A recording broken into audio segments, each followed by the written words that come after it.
தமிழக முதலமைச்சர் ஒரு மிகப்பெரிய ஹிந்து விரோத சக்தியாக செயல்பட்டு கொண்டிருக்கார். நான் சொல்றேன், எப்போதுமே கண்ணாடி வீட்டில் இருக்கிறவர் கல்லெறியக்கூடாது. எங்கிருந்தாலும் வாழ்கன்னு சொல்றவன்னா அவர் எப்பொழுதும் உடல் ஆரோக்கியத்தோடு இருக்கணும். ஆளக்கூடாது என்கிறோம், ஆனால் ஆயுளோடு இருக்க வேண்டும் என்று விரும்புகிறோம். தன்னோட சொந்தக்காரர் இங்கிருந்து டிரான்ஸ்பர் ஆகக்கூடாதுங்கிறதுக்காக தலையிட்டவர். I charge him. Is he not your relative?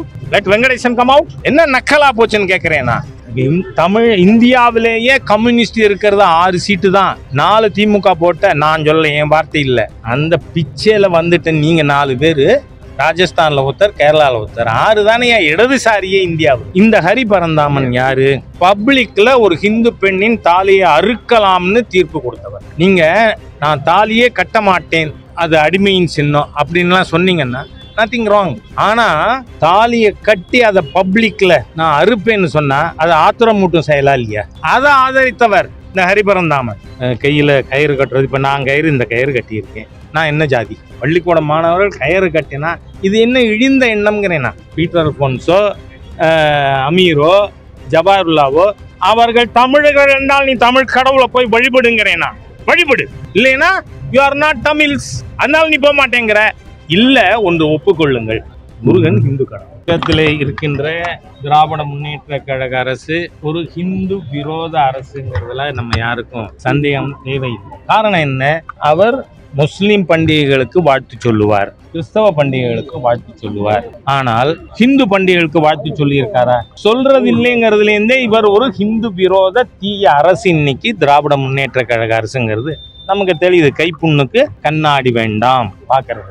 ஆகவே அவர்கள் ஹிந்து மடாதிபதிகளை, ஒன்று மடாதிபதிகள் இவர்களுக்கு ஆதரவா பேசணும், இல்ல மிரட்டுவார்கள் அப்படிங்கிறது நமக்கு தெளிவா தெரியுது. மதுரை ஆதிநகர்த்தர் அவர் அறுவை சிகிச்சை முடிஞ்ச மறுநாள்ல அவரை அட்டெண்ட் பண்றதுக்கு ஒரு அட்டெண்டர் கூட வச்சுக்கிறதுக்கு அனுமதிக்காமல் காவல்துறை அவரை விசாரிக்கிறேங்கிற பேர்ல ஒரு சைக்கலாஜிக்கல் வார், மனோ ரீதியான யுத்தத்தை இந்து ஆதிநகரத்திற்கு எதிராக நடத்தி இருக்கு. ஆகவே இது வன்மையாக கண்டிக்கத்தக்க ஹிந்து விரோத தீய செயல். நான் கேட்குறேன், நான் ஏற்கனவே பேசும்பொழுது கேட்டிருக்கேன், ஆமாம் மோகன்சி லாசரஸ் ஹிந்து கோவிலெல்லாம் சாத்தானின் கூடம்னாரு, ஒரு கேள்வி கேட்டீங்களா? அவரை விசாரணை பண்ணீங்களா? அவருக்கு எதிராக வழக்கு போட்டீங்களா? அப்படின்னா என்ன தெளிவாக தெரியுது? நீங்கள் ஹிந்து விரோத தீய அரசு. தமிழக முதலமைச்சர் ஒரு மிகப்பெரிய ஹிந்து விரோத சக்தியாக செயல்பட்டு கொண்டிருக்கார். நான் சொல்றேன், எப்போதுமே கண்ணாடி வீட்டில் இருக்கிறவர் கல்லெறியக்கூடாது. உங்க ஒத்தொத்தர் மேலையும் இன்னைக்கு நீங்க எல்லாரும் கொதிச்சு போயிருக்கிறது எதுக்கு? பிறகு டாஸ்மாக் விசாரணையை ஈடி கையில் எடுத்த பிறகு அது உச்சபட்சம் தமிழகத்தினுடைய திராவிட முன்னேற்ற கழக தலைமையை அது நெருங்கி கொண்டிருக்கிறதுங்கிற தகவல் வந்ததுக்கு அப்புறம்தான் இந்த திராவிட முன்னேற்ற கழக அரசு நீங்கள் ஹிந்து அமைப்புகளுக்கு எதிராக, ஹிந்து மடாதிபதிகளுக்கு எதிராக செயல்பட்டு கொண்டிருக்கீங்க. நீங்க பாத்தீங்கன்னா, உங்களுக்கு ஊடக நண்பர்களுக்கு நான் சொல்ல வேண்டாம், இந்த முருக பக்தர் மாநாடுக்கு இவர்கள் அனுமதி முதல்ல மறுத்தாங்க. அதுக்கப்புறம் உயர் நீதிமன்றத்தில் போய் நாம அனுமதி வாங்கினோம். அதுக்கப்புறமும் நீங்க செயல்படுத்த முடியாத நிபந்தனைகள் விதித்தீர்கள். அதுக்கு எதிராகவும் உயர் நீதிமன்றத்தில் அனுமதி பெற்ற காரணத்தால் இன்னைக்கு இந்த திமுக அரசாங்கம் நீதித்துறையின் மீதே கோபத்தில் இருக்குன்னு நமக்கு தெரியுது. நான் உப்பு பெறாத ஆளுங்களை பற்றியெல்லாம் சொல்லி இதில் சொல்ல விரும்பலை. ஆனால் தமிழக அரசு தவறான பாதையிலே சென்று கொண்டு இருக்கிறது. ஆகவே இந்த தமிழக ஹிந்து விரோத திமுக ஆட்சிக்கு எதிராக தமிழக மக்கள் தீர்ப்பளிப்பார்கள் என்று நான் முழு நம்பிக்கையோடு இருக்கேன். மதுரை ஆதீனம் அவர்கள் மீது போட்ட வழக்கமாக ரத்து பண்ணணும். What nonsense. அதனால் நீங்கள் அதை செய்யணும்னு கேட்டுக்கொண்டு, இல்லைன்னா 10 மாதம் தானே, அதனால் இந்த அரசாங்கம் வீட்டுக்கு அனுப்பப்படும். நான் சொன்னேன், போலீஸ் பொய் சொல்லுது. ஏன்னா ஆதீனகர்த்தர் உங்களுக்கு முழு ஒத்துழைப்பு கொடுத்தார்.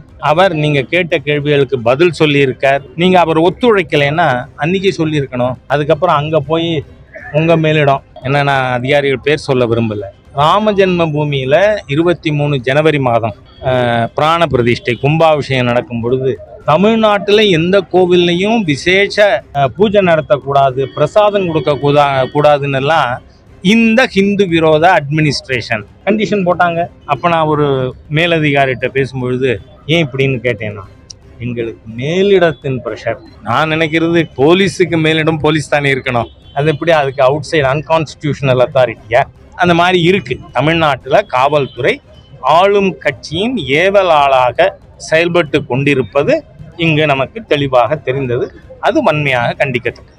அவர் எங்கிருந்தாலும் வாழ்கன்னு சொல்றவன்னா அவர் எப்பொழுதும் உடல் ஆரோக்கியத்தோடு இருக்கணும். ஆளக்கூடாது என்கிறோம், ஆனால் ஆயுளோடு இருக்க வேண்டும் என்று விரும்புகிறோம். சிபிஐ விசாரணை வேணும்னு முத கேட்டது நான் தான். ஏன்னா அன்னைக்கு நான் போனப்பவே வெளியில வந்ததும் பத்திரிகை நண்பர்கள்ட்ட நான் பகிர்ந்து கொண்ட விஷயம், குடும்ப உறுப்பினர்களை பார்க்கும் பொழுதே அவர்கள் பயத்தின் உச்சத்திலே இருக்கிறார்கள், பீதியிலே இருக்கிறார்கள் அப்படிங்கிறத என்னால் பார்க்க முடிஞ்சுது. நான் வெளியில் வரும்பொழுதே இதை சொல்லிட்டு வந்த உடனே தான் இப்போ திராவிட முன்னேற்ற கழகத்தை சேர்ந்த யார் பேரெல்லாம் அதில் அடிபடுதோ அவர்களெல்லாம் தான் கூப்பிட்டு எதிர்த்தாப்பில் இருக்கிற ஒரு கட்டடத்தில் வச்சு அந்த குடும்பத்தை மிரட்டினார்கள்னு. அதனால் தமிழக அரசாங்கம் இந்த வழக்கை இன்ஃப்ளூயன்ஸ் பண்ணாமல் இருக்கணும்னா சிபிஐ விசாரணை தான் வேணும்னு கேட்டோம். பல உண்மைகள் வெளியே வரும். திராவிட முன்னேற்ற கழகத்தின் complicity in that matter will be out soon. இல்லை, நீங்கள் 1995 உங்களுடைய ஞாபகத்தை புதுப்பிக்கிறதுக்காக சொல்கிறேன். 1995 பாரதிய ஜனதா கட்சியின் மாநில மாநாடு நான் பொறுப்பாளராக இருந்து மதுரையில் நடத்தியிருக்கேன். 45 நாட்கள் மதுரையிலேயே தங்கியிருந்து. அந்த மாதிரி மதுரை எங்கள் மீனாட்சி அம்மன் ஆட்சி செய்கின்ற ஒரு நகரம். அதனால் எல்லோரும் இங்கே வராங்க.